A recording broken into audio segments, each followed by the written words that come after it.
Uganda is struggling to contain an Ebola outbreak caused by the Sudan virus, which currently has no effective treatment or vaccine, while the Zaire Ebola virus strain has been responsible for most outbreaks.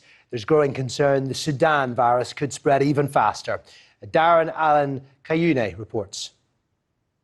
Alex Sebaiga has endured a tough fortnight after being diagnosed with a deadly Ebola disease. But he's counting his blessings because 5 days ago, he was discharged from hospital. His aunt and her child, who he caught the disease from, weren't so lucky. Both have died.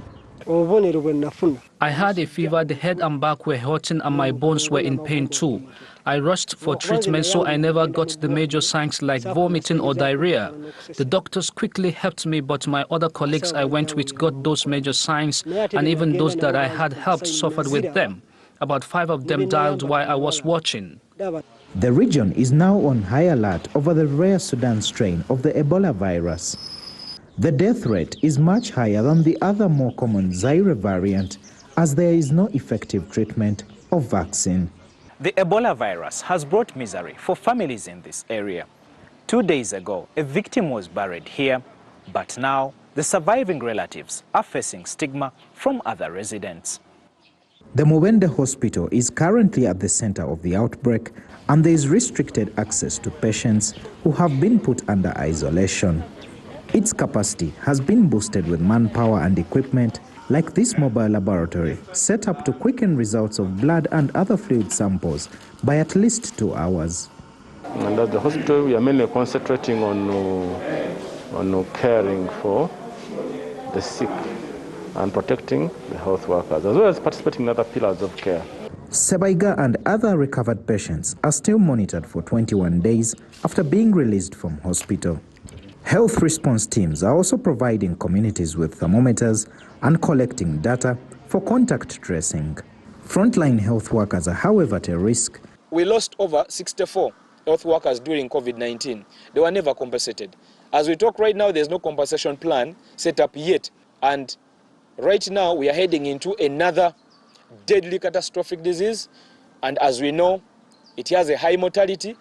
Uganda's government says it requires $18 million to contain this deadly virus with the help of the WHO. Uganda has previously succeeded in its fight against Ebola, but with an economy battered by COVID-19, this could be the country's biggest battle yet.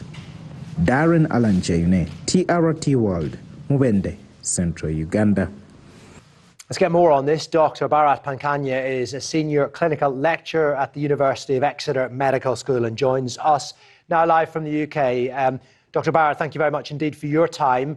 What's the difference between these viruses? How much more deadly is this Sudan strain and how much more transmissible?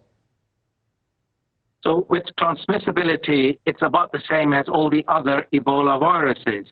Unfortunately, with the Sudan strain, or Sudan variant, if you want to refer to it as that, unfortunately, it is more deadly in that if you were to get infected, your chances of dying are in the range 40 to 100%. So that's pretty high compared to the Zaire strain.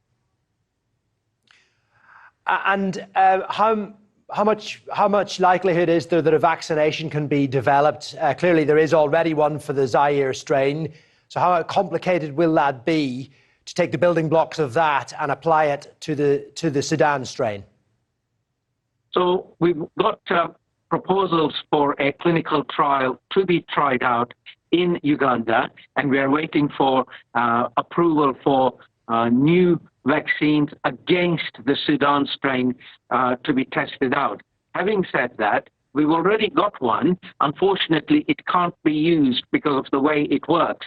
You give the first dose and then wait 56 days, and then you give the second dose. And this vaccine from Johnson & Johnson does appear to work, but it can't be used as an outbreak measure tool because you have to give two jabs separated by 56 days. So it's not going to work that way. But as I said, a new vaccine is being proposed and it will be trialed in Uganda. And what's the likelihood of this strain or Ebola indeed spreading further afield in the same way that COVID managed to get away from China and transmit to people around the world? So the good thing, if there is any such good news about Ebola, is that it is not aerosol spread. Therefore, it is easier to control and contain. Having said that, we've got a lot of experience from West Africa where we lost control and a lot of people got infected. So if you were asking me empirically, I would answer as follows. Do all you can to control and contain it in Uganda. If you do not do all that you can as quickly as possible, as extensively as possible, it can easily spread to Zaire, Tanzania, Kenya, and other surrounding countries and other parts of the world. So it is imperative that all necessary efforts are put in by the Ugandan authorities, who have quite a lot of experience having dealt with it in 2010, etc., that they put all resources there to control and contain it. Thank you very much, Dr. Bharat Pankhania. Appreciate you coming on the NewsHour.